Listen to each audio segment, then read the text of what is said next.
I'm here at Stonor Park, and it is nestled in the most beautiful, secluded valley. And not only is it home to a nearly 5,000-year-old pagan stone circle, but it's been in the same family for more than 850 years. I'm just about to meet with Lord and Lady Camoys, and I can't wait to hear more about this wonderful historic house.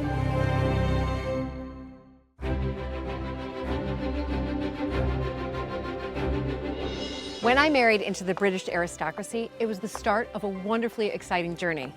But it was also a little daunting.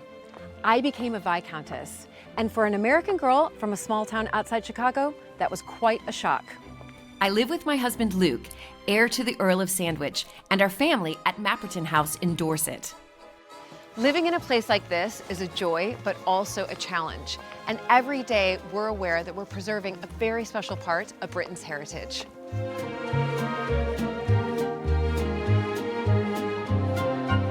Mapperton has opened up an extraordinary new world for me, and I can't wait to share it with you all.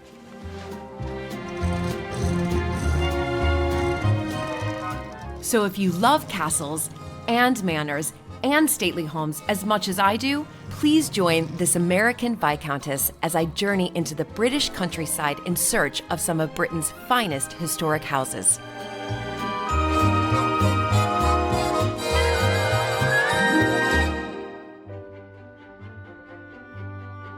In the rolling hills of South Oxfordshire, the Georgian red brick facade of Stonor House blends into the hillside. This is the family home of William and Elsa Stonor, Lord and Lady Camoys. The history of Stonor is bound up with the turmoil and legacy of the English Reformation in the 16th century. But Stonor's story begins at the prehistoric stone circle where I met up with William. Julie, Hello. hi. Hi. Oh my gosh. Welcome. Thank you so much. The view, I mean, it's incredible. Beautiful, sort of hidden sweet spot. You couldn't believe we're an hour from London, could you? It No. is so hidden here, and it's very quiet, very peaceful. So this is where we get our name from. This is where I get my name from, where the place gets its name from. The very first member of the family was called Robert de Stonora, Robert of the Stony Place, the Stony Valley, and it's very unusual to have these stones in this part of England. Hence why, I suppose, it became a very important place of pagan worship. And interesting, actually, the northeast corner of the chapel is actually built on one of these stones, because when Christianity came, it took over from previous religions. Is that an active church? So it is. So is it a parish church? It is a private chapel, but Mass is celebrated every Sunday. So it is a private chapel, but it's for absolutely everybody to come to. Am I allowed to go in there? Yeah, let's head there. We can go around the chapel and then you can see the stone, and I look forward to then showing around the house, and I'd love you to meet my wife, Elsa. Yeah, perfect. Great. Fantasy, myths, ancient beginnings. Elevate your historical exploration to unparalleled heights with a History Hits subscription. Don't miss out on our latest releases, where classicist Natalie Haynes travels to Corfu to unravel the story of the Gorgon Medusa, one of the most iconic yet misconstrued figures of Greek mythology. Join Jasmine Elmer as she dives into something that people have been obsessed with throughout history: dragons. Where did they come from? What exactly is a dragon? Finally, Dan Snow explores the ancient history of the Isles of Scilly and discovers burial grounds built thousands of years ago. Discover hundreds of hours of award-winning documentaries and ad-free podcasts with History Hit. Sign up for a special offer via the link in the description.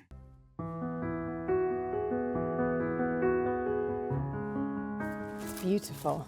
So the church dates back to? The church dates back to 1250 when the license was granted to it.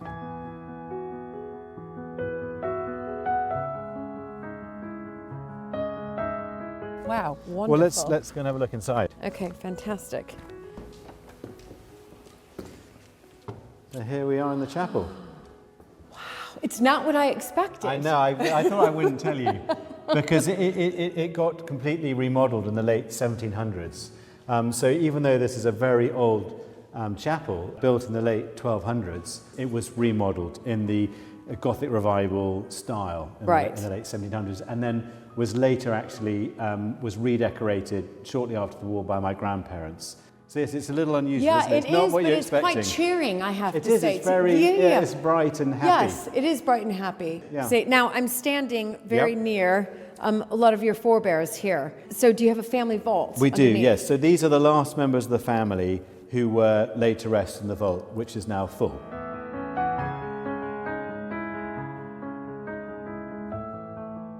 To really understand Stonor, you really need to start here. You need to understand this chapel. It is one of a handful of chapels where Mass has been celebrated always. During the real times of persecution for Catholics, that was not allowed, so it was done in great secrecy. Yes.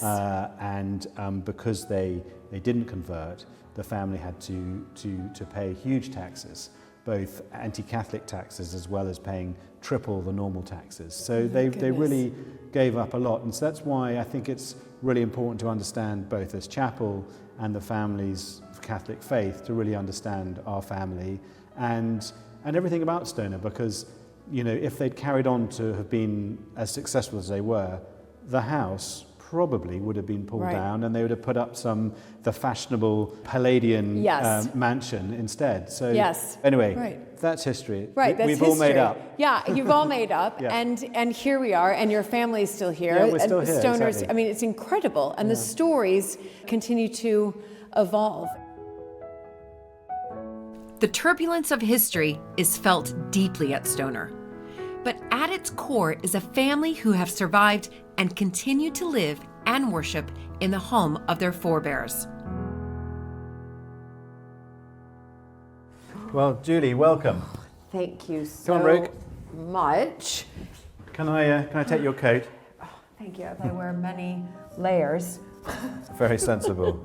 Let's go into the first of two halls in the house. This is the Gothic hall. This hall originally was built in around 1350, but actually it was then reduced very considerably in size in the late 1700s. Things got easier for Catholics. They wanted to sort of engage more in society and entertain more. It's beautiful what they did. They created this beautiful Gothic revival hall, very much in the style of Strawberry Hill. I've noticed all of the heraldry around. From the corner over here, you have the first member of the family that we know of. Right. Presumably he had parents.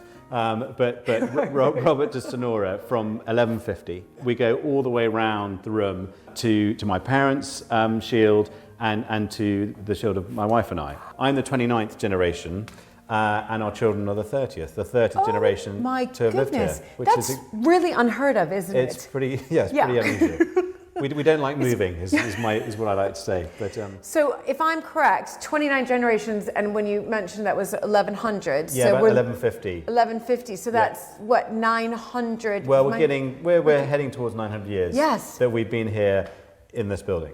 It's incredible. I mean, the house has evolved. Yes. When you look at it from outside, it looks sort of symmetrical, but actually, it's many different buildings added on, and then a facade put over the front. All the buildings that have been built here are still here inside this house. So as you go through the house, you are actually walking through lots of different buildings, and so it's like a rabbit warren when you're inside here, and you're going up and down different levels as you basically walk through one different building that was added and then put behind this facade. The other thing that's caught my eye are these stained glass Yes. here. Beautiful. So were these put in at the same time that this was? When they remodeled it, Okay. They redid the stained glass. The chapel was remodeled at the same time, and they took some of the old stained glass that was in the chapel.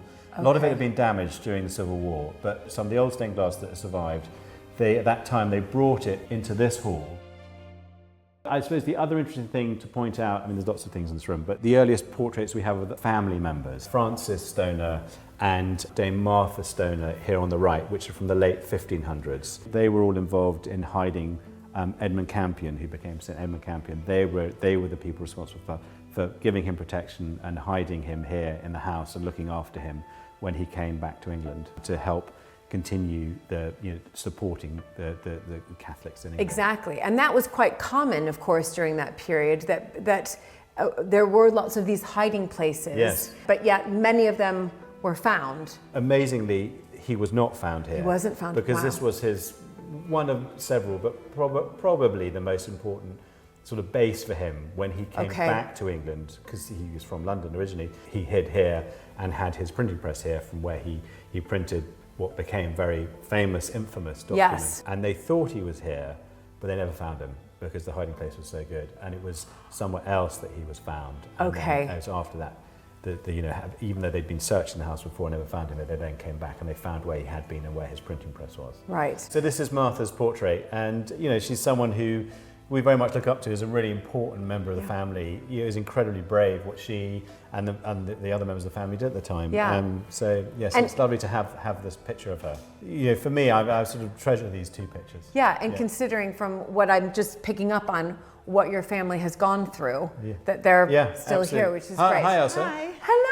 Come meet Hi, I'm Julie. Julie. Hi, Hi. Elsa. So nice to meet you. You too. We're going to be meeting later in the gardens, is that right? Yes. Oof. Yes. We I have a walk can't wait. together. We'll hope for some sunshine. Yes, well, exactly. Fingers crossed. With So that. we'll see you there later, Yeah. and we're going to head on to the drawing room. Okay, perfect. Great. Stonor fell into disrepair following the Second World War.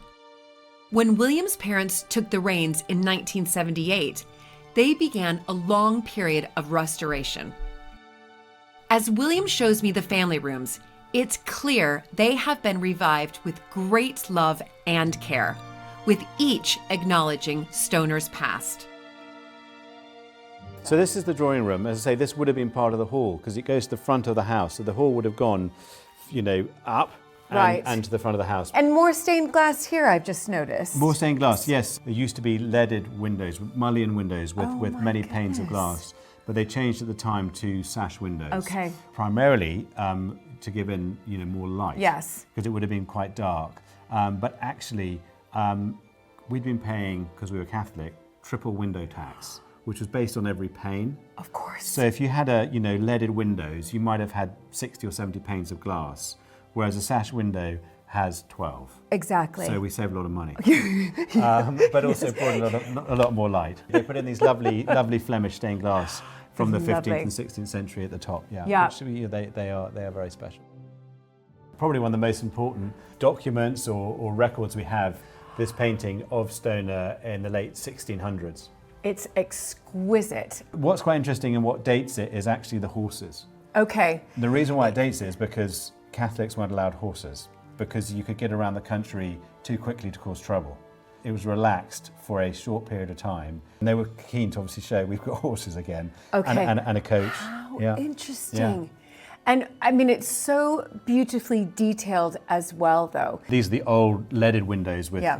multiple panes of glass, which were changed to the sash windows. But also a lot of the sort of decorative styling around the house went at that time, as did also a little bit later this courtyard at the front, which went when with that sort of style, capabilities, brown style Yes. of sort of being open to the landscape, that was removed, which I think is a bit of a shame because I think it's rather lovely.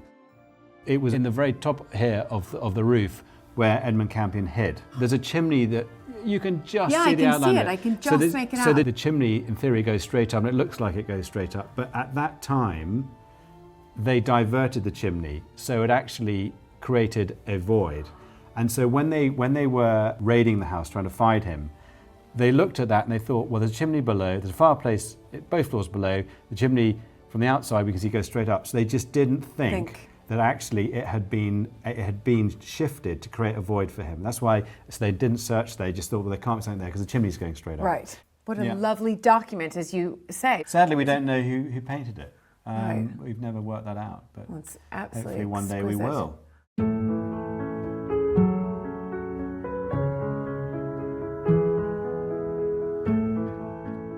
We'll head now into the blue dining room, which is one of two dining rooms in the house. Again, another wonderful room. Oh my goodness. Is this, it looks like tapestry. Is it tapestry? It's actually wallpaper. This is made in 1815 in Paris by a man called Dufour, who was the great wallpaper maker. What is so interesting about this wallpaper is that at the time it couldn't be sort of done on a printing press. It's completely hand blocked. And so if you can imagine, every different element here that you can see is a different block. And so at the time it was sort of almost one of the most sort of luxurious things that you could buy because of the sheer amount of work and labour that went into it. You can imagine if they got it wrong, if the ink ran or they didn't get it straight. It's called Les Monuments de Paris. It's not how Paris is because as you look at it, it's basically all the famous buildings of Paris put next to each other along the Seine with mountains in the background.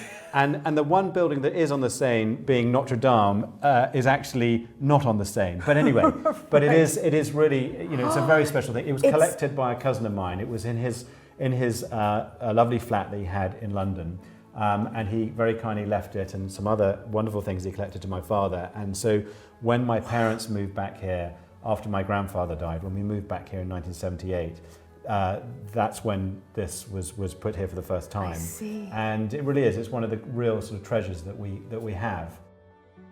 Some other things I think in the room that will interest you with your American heritage are some things from America, because my great-grandmother was American and married my great-grandfather in New York in 1911. She was called Mildred Sherman. Okay. And she came from two of the great early American families. Her father was William Watt Sherman, and her mother was Sophia Augusta Brown, prior to marrying her husband, of the Brown family from Rhode Island. Right, and Brown University. And Brown University, yes, exactly, yes. which they were very much responsible for helping found. Yes. I suppose the first thing to show is on the dining room table. This is brown glass, and you can see the bee. These came from Sophia Augusta Brown, from Mildred's mother. So it's safe to say that Mildred was an American heiress. She was, absolutely. And if I'm correct, sort of that Gilded Age, she's right on the cusp of that, because that Gilded Age was kind of 1870 to 1910-ish. Yeah, no, she was very much, if you read the books about the American heiresses who came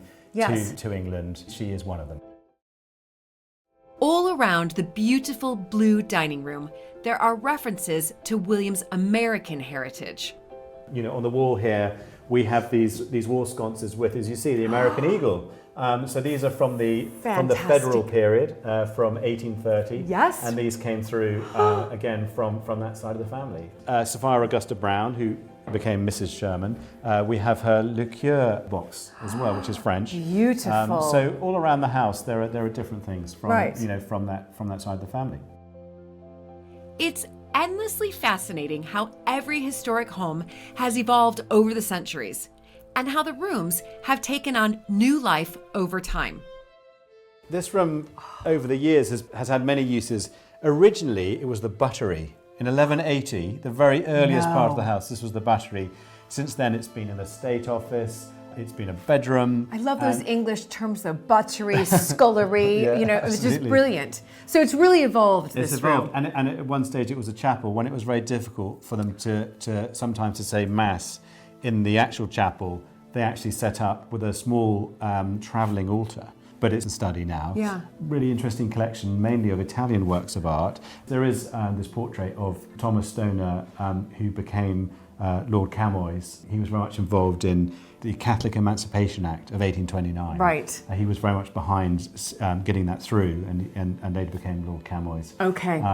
A whole nother story. Yeah, no, but very important. Yeah, very important member of the family in helping sort of the family get back out into society. Yeah, especially after all that persecution, I imagine. Yeah. And actually he became Lord-in-Waiting to Queen Victoria.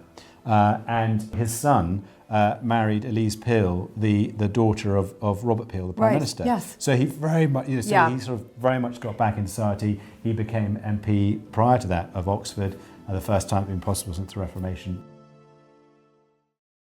So going back though to the other items here, there's a lot of Italian works of art. These globes, which are dated 1699.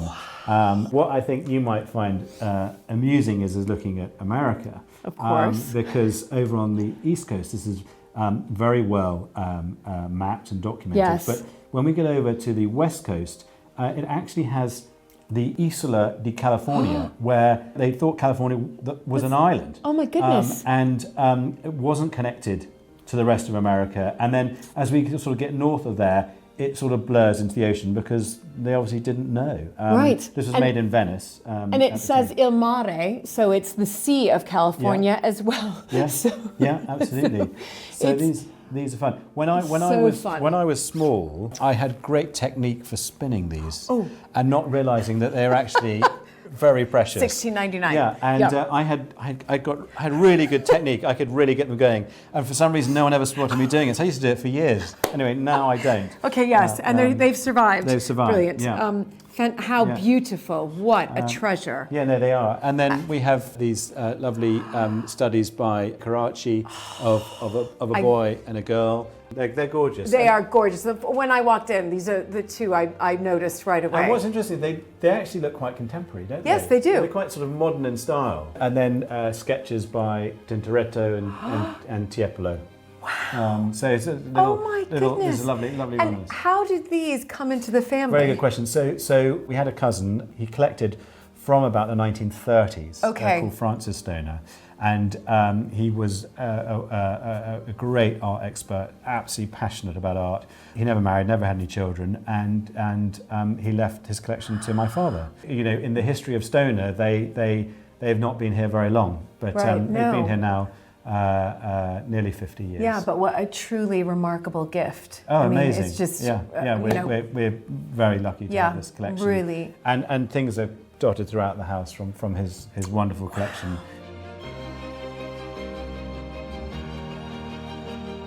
Stonor is a wonderful treasure home. Each piece of the collection relates to the family's personal life stories. On our way to the library, I obviously thought you'd enjoy seeing this extraordinary collection of furniture, which is in what would have been the solar. So the very first buildings, the very first part of the house, the medieval, the oldest part, the hall from the late 1100s. This would have been the solar, slightly above the main hall, which is through the window now, down into the medieval hall. And this is where the family would have lived, in this room. This is where now it is completely changed. We're talking, 800 years later. Right. Exactly. And completely, it's been modernised. And now has extraordinary furniture in it that my cousin Francis collected.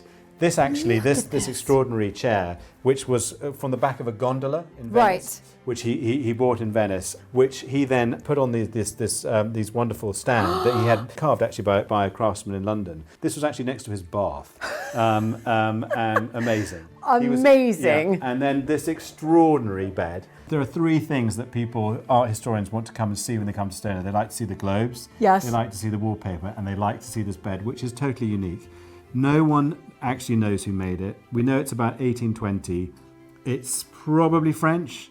But it could equally be Scandinavian. It could be Italian. It could be Russian. We don't know, but it is pretty fabulous. It's a shell bed. It's a shell bed with on these mermaids or dolphins. Dolphins at the back here, mermaids at the front. And it's inlaid with beautiful mother of pearl. I mean, beautiful. Yeah, it's extraordinary. Absolutely astonishing. Yeah. I can see why people want to, especially the art historians, want to come and look at this. What a treasure. It's extraordinary, isn't it?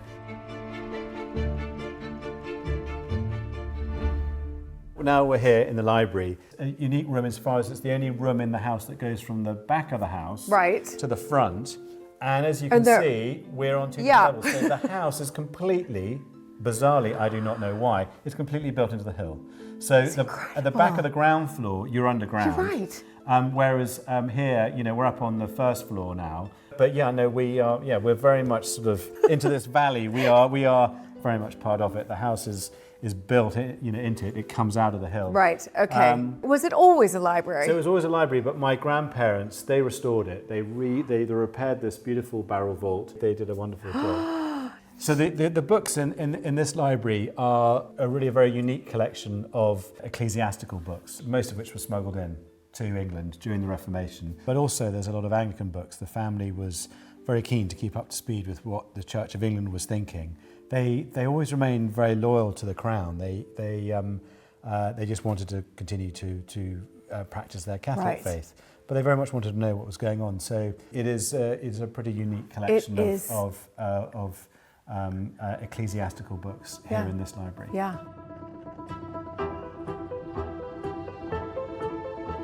But in addition to the collection of books here, we're very lucky to have an archive, and the Stonor archive is one of the three oldest family archives in the country. So I thought it might be interesting to show you a couple of things from the archive. I love archives. It's a real interest and passion of mine. Well, so this is so exciting. Hopefully it's interested you, and we clearly have got lots more to talk about. So the first thing I wanted to show you was this document with this wonderful seal. It's the seal of King Edward II. and this is dated 1315. Oh my gosh. And this is a grant of the right of free warren that was given to one of my ancestors, Sir John Stonor. He served as Chief of the Justice for both Edward I, II and III. He served under all three of them. Wow. He was sort of really, during those medieval years, one of the most sort of important members of our family. He expanded the house from the original hall and the chapel that was connected to it. He grew the house, and he had this extraordinary career. And this enabled him to hunt game on his land here at Stonor. Okay. And it has this beautiful seal, sadly not fully intact, but you can see there King Edward II. You can see, had everything. Yeah. But 1315, I've got to do the maths here, so that's... Over 700 years old, yes. Oh my gosh, and it survived. I mean, that's it survived, incredible. and it's quite extraordinary. And it is in really fantastic condition. Yeah, it is, yeah. I mean, look, you can read the Latin, properly. Absolutely. And even the seal, as you said, you can make out King Edward II there. The second thing that I wanted to show you was from later, which is from 1581. We have a book called Rationes Decem, which means the 10 Reasons. And this is the very important work that was printed by Edmund Campion, who became Saint Edmund Campion, in the secret room in the house. This is just one of only 4 copies of this book, which survives today. We look after it on behalf of the Diocese of Portsmouth and the Bodleian Library. And it's his book or pamphlet that he wrote, which was the 10 reasons why Catholics should be able to continue to practice their faith. And that was very incendiary at the time. And this was later on in Queen Elizabeth's reign, when things, the country was going through a nightmare. Once it was printed, it was taken out to Oxford, where it was placed on all the pews of all the churches, which was the quickest way to disseminate something. So that was like Twitter or X of the time, was if you wanted to get something out, you put it on the pews in Oxford, where all the academics or all these important intellectuals are, to spread something out, and that caused chaos. The hunt was really on. So then they started to look for him. Well, they were already looking for him. Okay. And they had searched Stonor, and they'd never found his hiding place in the roof here, or his printing press. But he was later betrayed, and he was captured at a place called Lyfield Grange, which is in the west of the county of Oxfordshire. And he was then taken to the Tower of London, right, where he was horribly tortured, and completely understandably, he revealed that he'd been here. Oh, right. Okay. And the troops then came back, and they did find the printing press, and they accordingly imprisoned some of the members of the Stonor family for having looked after him. And he saw his demise at the Tower of London, is that right? He did, tragically, right, he did. Right. I mean, it was a big thing. It was when this happened. Fascinatingly, when he was a young man, he was chosen by Oxford University, which he went to age 16, to give the Loyal Address to Queen Elizabeth when she went to visit Oxford. And as a very young man, before he had converted and become a Catholic, and before he'd become a priest, he was chosen to give the Loyal Address to the Queen, and she remembered that. Fast forward 20 years later, not even, he came back, and it was a big deal. Campion and what he was doing was a big deal. And she was desperate for him to convert. He even said that he was offered to be Archbishop of Canterbury. Oh my gosh, because she really liked him, and she valued him, and she knew him. Yeah, but what he'd done was very dangerous. Yes. But he refused. There was a famous trial where, having been deprived of sleep for days and tortured, he still managed to outsmart his the jurors at the trial. But he was sentenced to be hung, drawn, and quartered, which was truly horrible. Yeah, horrible. And made a saint as a result. Wow, and made a saint. Well, later. The fact that 4 survived was amazing, and here is one of them. Oh, what a treat! A couple of things to show you. Oh, a couple of things. These are just incredible. I can't believe it. To be able to see such astonishing historic documents in the family library at Stonor was such a special experience. It reminds me of the importance of preserving these ancient buildings with their unique histories. In the private sitting room, William spoke about living alongside history and sharing the family home with visitors. William, what a treat for me to be here and then see the Pagan stone circle, the chapel, and now the tour of the house. And it's really hit home that, you know, your family has survived and thrived through persecution, through penal codes, through so much change, but you've maintained your family home here. Absolutely. And you're the 29th generation. But things have also recently evolved as far as changed, in particular when your parents took over. It is extraordinary that we've been here this long. I have to sometimes sit back and kind of absorb that. But it is about change. I think, you know, change happens all the time, doesn't it? And we have to go with that. We evolve with that. And you know, we moved here when I was 4 years old. After my grandfather died, my parents took over in 1978, and you know, they knew that in order to, well, two things: in order to be able to look after this place, to keep it going, to look after the roof and all the repairs, that it would be important for it's got to wash its face, it's got to look after itself. So one of the, you know, the key things they did very rapidly, literally the following year after moving here, they opened it to the public. Right. And what was that like for you as sort of 5-year-old and growing up? Well, actually, I mean, it was actually enormous fun. And I only know this place with people visiting it. So some people who come here for the first time go, gosh, isn't it a bit weird? You've got people walking around. And I don't know any other way. And it's not intrusive, though. It works very well. Right. You know, we have our side of the house that is just for us. That's our home. But, you know, this is a big place. We're very fortunate to be here. And not only is it something that both my parents have felt, but I also feel strongly as well that these places, it's important for people to see them, to understand them, you know, they explain the history of our country in a small way. Yes. You know, if it was just Elsa, our children, and I here on our own rattling around the place, it would be a shame. And it's great sharing it with people. One gets a lot of satisfaction about caring for these places, and it's then really nice to make the effort to get it to present it in the best possible way for people to come and see. So it does evolve, and initially when my parents first opened it, it was about just opening the house and the gardens. But now we have a series of big events that take place here throughout the years, all sorts of different things, from, you know, different fairs, concerts, outdoor cinema, all sorts of different things. We now also have an adventure playground, which is actually the biggest thing that we have here, which is, you know, open throughout the year, and that brings lots of young family here, which is lovely. It's lovely having children around, and hearing them play and laugh is great. We love it. And it's such a wonderful setting. And you know, when I was walking here, as I mentioned, it's just this hidden, secluded valley, but it's just absolutely beautiful. But then again, you're right. It's to hear, you know, children having so much fun on the adventure playground, but also at the same time for people to be able to experience your family's history and take that in. And I think that's what makes these privately owned historic houses that are open to the public so special, because the history continues with your stories. The story you just told me. I think that's right. It's not a museum. This is home. This really is home. The rooms that people get to see when they come round are rooms that we use very regularly.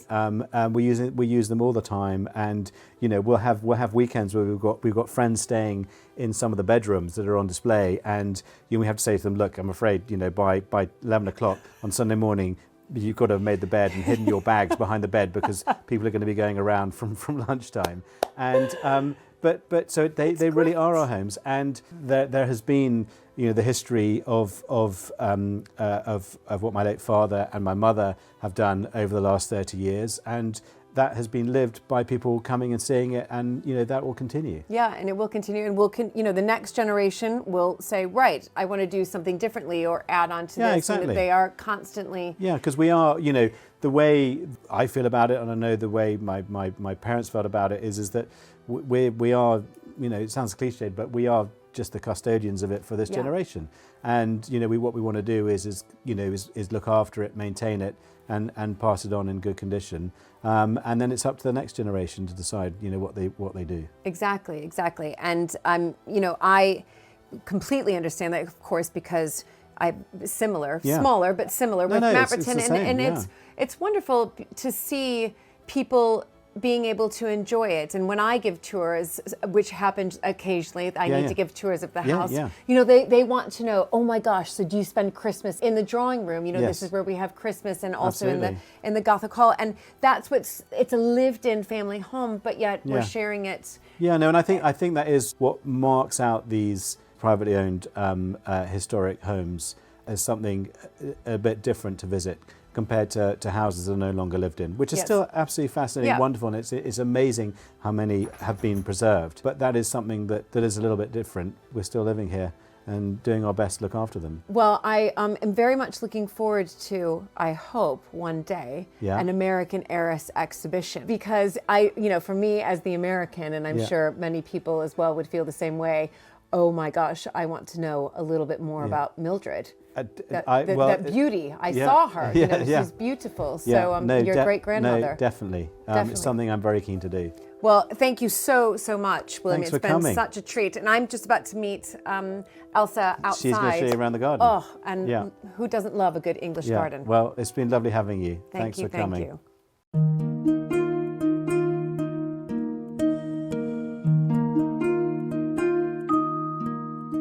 The painting William showed me in the drawing room, dating from 1688, is the first visual reference of the house, but also it details the layout of the gardens, which are known to date back to 1480.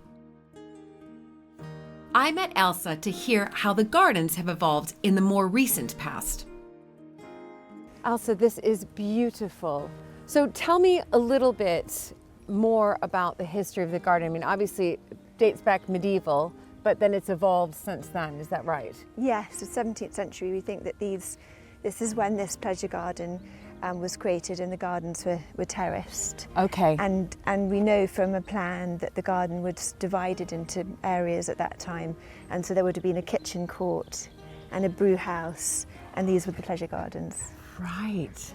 I've always wondered about terrace gardens. I think that they're fantastic and wonderful, but it really gives you a sense of looking and viewing the gardens in a different way. Yes, and for us, they're all south-facing because of the warmth of the walls, so we can grow all sorts of things that we wouldn't be able to grow otherwise. Yeah. And the gardens here have been nurtured by the family since medieval times, but probably earlier. Right. So more than 800 years. Yes. And it's a wonderful feeling to know that sort of every generation have added their ideas and their love to the garden. Yes. As you've just mentioned, every generation sort of adds on and it evolves, or things need to be restored. Is there something that you're keen on doing yourself, apart from having to maintain this enormous garden, but leaving your mark?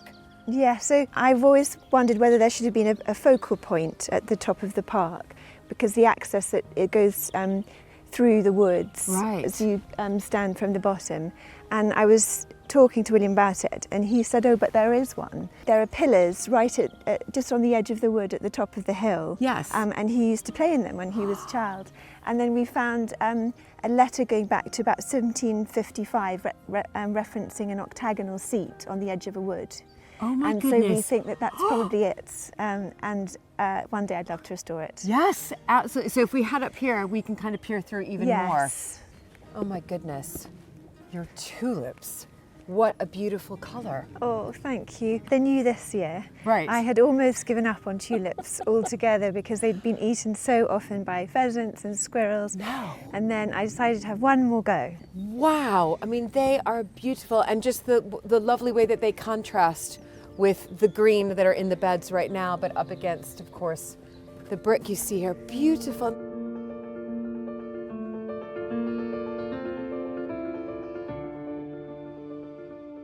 Okay, now, this way or this way? This way. This way, okay, this way. Fantastic. Okay, I've been waiting to do this since I was down there, to turn around and see from up here, and it's magnificent.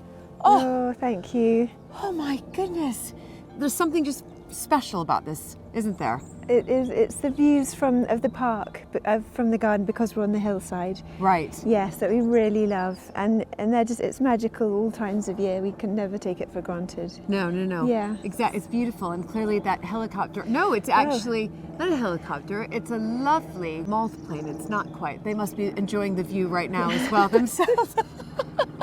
Now, this border is stunning, but it looks to me that it just carries on and on. Yes, nearly 400 feet long. Throughout the gardens, there are references to the transformation which has taken place over the past 50 years, when Elsa's mother-in-law, Lady Elizabeth, oversaw the gardens. So in 1978, she and my father-in-law moved into Stonor with their 4 children. And Stonor had previously, so during the war, the family had moved out. Was it requisitioned? It was requisitioned, given to the National Benzoyl Company. Right. And the gardens at that point really just became vegetable gardens. And by the time she moved in 1978, it was the orchard was still here, so all the beautiful old apple trees. But apart from that, the borders were just full of bindweed and ground elder, and it was hard to believe now looking at it, but there really was nothing here. Right. So it was just almost a blank canvas, but quite daunting. Yes, exactly. Yeah. Yes. She put in all the architecture of the garden that you see. So, so all the hedges, all the yew trees, a lot of the hedges she grew from box. So we're very lucky that box grows wild. So we have actually huge kind of lovely blousy box trees that come up behind the wall. Yes, I can see. And which throw down saplings. And so a lot of these hedges, all of the hedges she grew from tiny saplings from the garden. Me. There's so many. Yeah. Look at that.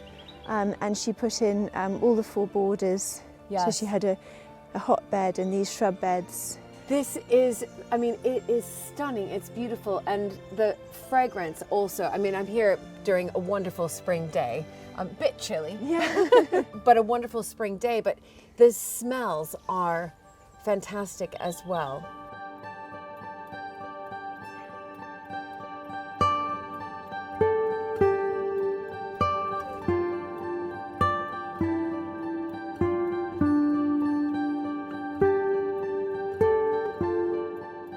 Elsa, the gardens are spectacular, they're beautiful, but I know that these gardens require a lot of work. So we have a fantastic head gardener, Catherine Stanger, who's very talented, and she is helped by a whole team of volunteers who we're so lucky to have. Yeah. Volunteer, and I think also, you know, volunteering in gardens in particular allows people to get outside and not only just create friendships, but learn, share knowledge, but then they're outdoors and, you know, listening to this bird song. Yes. I mean, I want to volunteer. Sign me up, which would be wonderful. Now, tell me a little bit about this border, because it looks definitely different from the one that we've just walked through. So this is the far west border. And it's one of my favourites. It's one of the earliest borders that comes into flower. So this is a Persicaria Bistorta superba, one of my mother-in-law's combinations, which I really love, with the Cephalaria gigantea, which comes a bit later. I'm super impressed with your Latin. I do not have a green thumb. It's something that I aspire to, and now having this chat with you and wandering around your gorgeous garden, you have inspired me to do something about it in future. But did you take a horticulture course or study horticulture? I did, yes. I studied landscape design after university. Did you? Yeah. Well, you can see. I mean, it's absolutely wonderful. I'm so lucky to be able to enjoy this with you, but are you open to the public? Because so many historic houses open up their doors to the public, but also their gardens as well. Is that the same here at Stonor? Yes, so the garden is open alongside our playground, Tumblestone Hollow, from April till September. Fantastic. And I think what's so nice is, you know, these historic houses, yes, they hold so much history, which is wonderful, but yet you go outside and the majority of these historic houses, Mapperton included, we have these wonderful, incredible gardens that we can now enjoy ourselves, but we open them up to the public for the community, which is absolutely wonderful. Thank you, Elsa. What a treat.